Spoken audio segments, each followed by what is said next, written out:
Bonjour, aujourd'hui on plonge dans un projet de film au titre assez évocateur, je trouve, Les voiles invisibles. Ça nous emmène direct vers Kerkena, en Tunisie. Oui, on imagine tout de suite ces femmes un peu discrètes, gardiennes d'un monde à la mer. C'est ça. Et on a pas mal de matière pour en parler. Un dossier artistique, une analyse, des bouts de scénario, des notes d'inspiration, un synopsis. Tout un ensemble de documents autour du projet de Radouane Mazoun, une base vraiment riche pour comprendre ce qu'il a en tête. Notre but aujourd'hui, c'est vraiment de décortiquer tout ça. Comprendre sa vision, l'esthétique qu'il vise, les thèmes profonds, et puis cet hommage aux femmes de l'île. Effectivement, on sent bien que ça va plus loin que le simple docu. Oui, c'est pas juste un reportage. Tout à fait. On va essayer de saisir l'essence du film. On va regarder ensemble son intention de départ, l'approche visuelle, sonore, le cadre de pensée aussi, les thèmes importants, et puis l'histoire qui se dessine. Alors, commençons par ça, l'intention. Qu'est-ce qui motive Radouane Mazoun au fond? C'est quoi le déclic?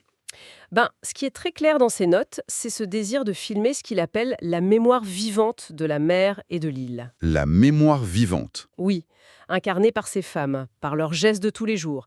Hisser les voiles, réparer les filets, ramasser les palourdes, cuisiner. Même chanter, transmettre. Pour lui, tout ça, c'est la mémoire. D'accord. Et il insiste bien, j'ai noté ça, sur le fait que ce n'est pas un reportage classique. Ah non, pas du tout. Il cherche l'évocation, la métaphore. Chaque image, chaque son doit porter du sens, porter cette mémoire, justement, pas juste informer. Il veut brosser le portrait d'un monde fragile, c'est ça? Oui, c'est ça. Un monde où il y a de la bravoure, mais aussi beaucoup de vulnérabilité. Et cette fragilité, elle est mise en lumière par un contraste fort qui semble traverser tout le film. Lequel? Celui entre la lenteur des gestes traditionnels, ancestraux, et puis la vitesse mécanique des moteurs, par exemple. Ah ouais. Ou entre le chant des femmes, un chant collectif, et le bruit, le grondement des moteurs modernes. Un contraste qui fait écho à des réalités plus dures, mentionnées aussi.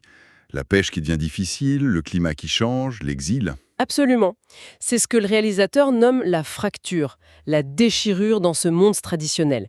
Et c'est cette tension, cette fragilité qui va marquer toute l'esthétique du film. Parlons-en de cette esthétique. Les documents parlent de créer une fresque sensorielle. C'est un peu abstrait, ça veut dire quoi concrètement? En fait, l'idée, c'est de nous plonger dedans. Une expérience immersive, poétique, qui porte la dignité de ces femmes. Et visuellement, ça se traduit comment? Alors, il y a un gros travail sur la lumière naturelle. L'aube, le crépuscule, la lumière écrasante de midi. Capter ces moments-là. D'accord. Et puis un jeu sur les échelles de plans. Des plans très larges pour montrer l'immensité, le contexte de l'île, la mer. Et à l'inverse, des gros plans très serrés. Pour voir quoi? Les gestes? Les visages? Oui, l'intimité des gestes, la texture d'un visage marqué par le soleil, la concentration, vraiment capter le détail. Les notes parlent aussi des couleurs. Le bleu et blanc de la mer, mais aussi des couleurs plus vives pour les rituels. Oui, la couleur aussi participe à cette immersion, bien sûr.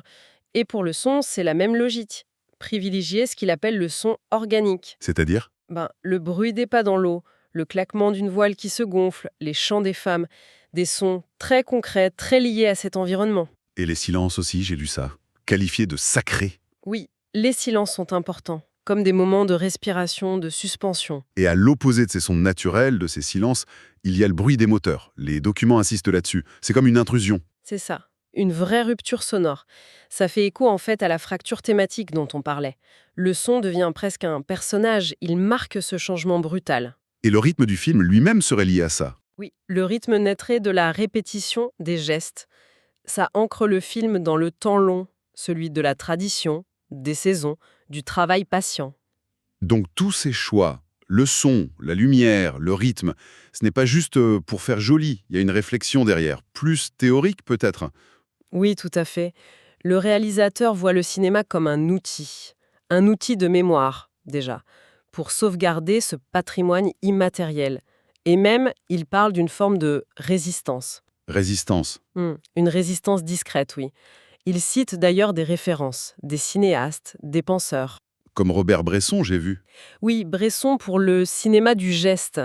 L'idée que l'action répétée, filmée simplement, révèle une vérité profonde, une mémoire du corps. Voilà. Il y a aussi des cinéastes plus contemporains. Oui, Gianfrancesco Rosi, Michelangelo Framartino, des gens qui font un cinéma très sensoriel, immersif, qui nous plonge dans des réalités sans forcément tout expliquer. L'expérience prime. Et Gilles Deleuze est cité aussi, hein, avec l'image temps.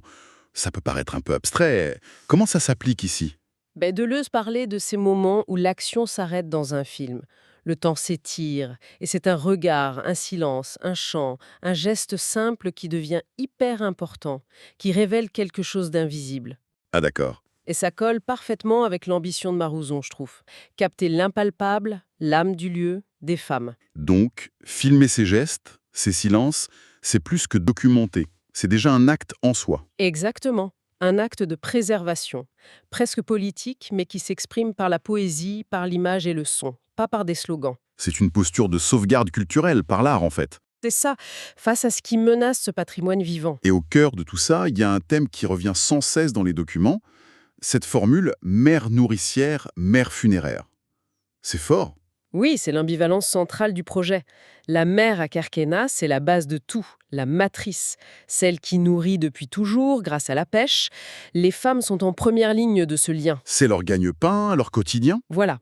Mais aujourd'hui, cette même mère, elle est devenue aussi source d'angoisse, une menace. À cause de quoi? C'est la fracture contemporaine dont il parle.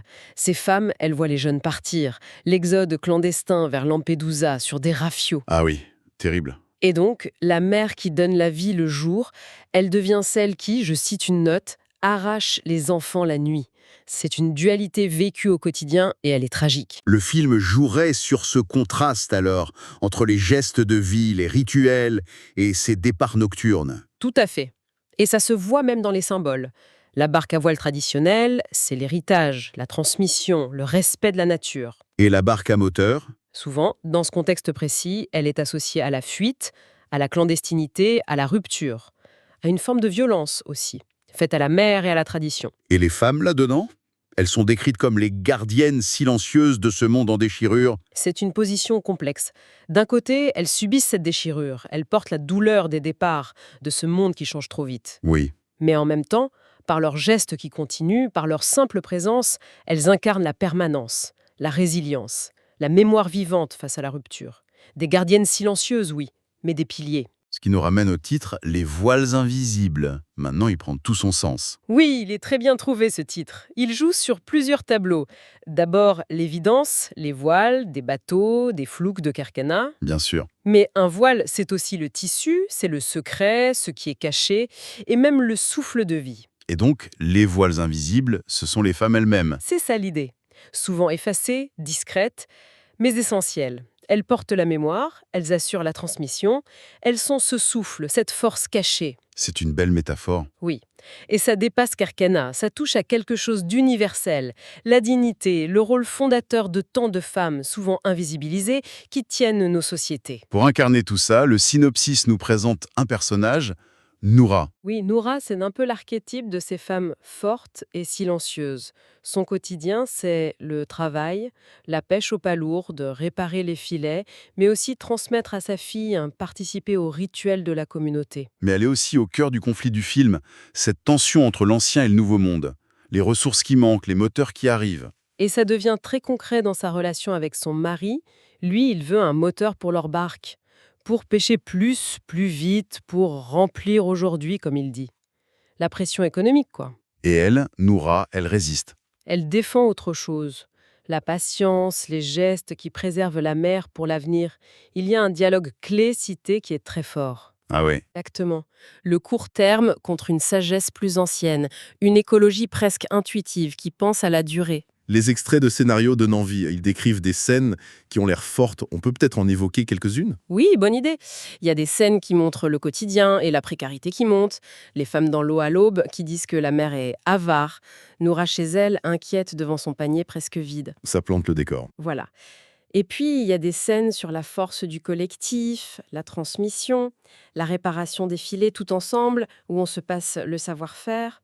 Cette voile a traversé 3 saisons, où Noura, avec sa fille, qui lui apprend à écouter la mer, qui se fatigue. Même le travail de la terre est montré, pour la solidarité. Oui, ici, on travaille comme en mer, ensemble. Et puis les grands moments de rituel. Comme la mise à l'eau d'un bateau. Oui, une fête communautaire intense. Hommes et femmes qui poussent la coque ensemble, les chants, les you-you, le couscous partagé. L'image d'une communauté unie. Mais cette unité, elle est fissurée par cette autre scène, la nocturne, celle de la mère funéraire. C'est la scène la plus dure, je pense. Les femmes sur la plage qui regardent en silence les barques clandestines partir. On entend des chuchotements. C'est encore les fils de l'Amida. Il y a aussi mon neveu. L'horreur silencieuse. Et c'est là que la phrase éclate. Elle nous nourrit le jour, et la nuit, elle nous arrache nos enfants. Les notes parlent d'un you-you de fête qui se brise en sanglots. Ça doit être bouleversant. Et ça finit comment? L'épilogue avec Noura qui plie un filet vide. Oui, au crépuscule. Sa fille l'appelle au loin. Ça laisse les choses en suspens. Une fin ouverte, entre mélancolie et peut-être une petite lueur d'espoir avec la nouvelle génération. C'est cohérent avec l'approche poétique, non didactique. Pour arriver à cette richesse, le réalisateur s'inspire de beaucoup de choses, d'après les documents. Oui, et c'est très révélateur. Côté cinéma, il y a des noms du Maghreb, de Méditerranée, Nasser Kémir pour la poésie, Hassan Ferrani pour les gestes du quotidien, Khaled Gorbal pour le lien au patrimoine maritime. Mais pas seulement. Non, aussi des références internationales. Rosy et son Fouaco Maré sur la migration en mer, Fra Martino pour le côté sensoriel, et même Garner et Rouche, les pionniers de l'ethnopoésie. C'est large. Et côté littérature, philosophie, On retrouve Camus pour le lien à la nature méditerranéenne, Bachelard sur l'imaginaire de l'eau, et Deleuze, ce qui confirme ce qu'on disait sur l'image-temps. sans oublier le patrimoine tunisien lui-même. Bien sûr. La charfia, cette pêche traditionnelle durable, les chants des femmes, les rituels maritimes. Et puis, il y a sa propre histoire, ses souvenirs de Kerkena, sa posture de cinéaste témoin. Tout ça forme un tout très cohérent. D'accord. Bon, si on essaie de synthétiser après ce tour d'horizon, l'essence des voiles invisibles, ce serait quoi? Ce qui ressort vraiment, c'est cette ambition de créer une œuvre poétique, sensorielle, une sorte de fresque, oui, une fresque sur la dignité, la mémoire, la résilience des femmes de Kerkena. Des femmes montrées comme des piliers silencieux face au bouleversement. C'est ça. Confrontées à la perte, la raréfaction des ressources, l'exil et au choc entre modernité et tradition. Et avec cette ambivalence de la mer comme fil rouge permanent, nourricière et funéraire. Exactement. C'est bien plus qu'un documentaire. C'est un acte de mémoire vivante, une forme de résistance culturelle douce par l'art et un hommage puissant à ces femmes invisibles. Un poème visuel, un geste de mémoire et un acte politique subtil finalement. C'est une bonne lecture, oui. Le film semble vouloir tisser ensemble le trait local, la spécificité de Kerkena et l'universel. La beauté fragile des gestes face aux ruptures du présent. Pour finir, une pensée qui me vient. C'est fou comme le fait de juste regarder attentivement des gestes simples, quotidiens, ceux de ces femmes, peut soudain ouvrir sur des enjeux énormes, non? Ah oui, La transmission culturelle, notre rapport à l'environnement, et puis ce rôle essentiel des femmes, si souvent oublié, pour tenir nos sociétés debout face au changement. c'est une question centrale que le film a l'air de vouloir poser. Ou peut-être celle-ci, qui m'a marquée aussi dans les notes. Quelle force incroyable il y a dans cette mémoire des corps, dans ces gestes répétés de mère en fille pour faire face aux fractures du temps qui s'accélèrent. C'est sans doute une part de l'émotion et de la réflexion que les voiles invisibles voudra partager avec nous.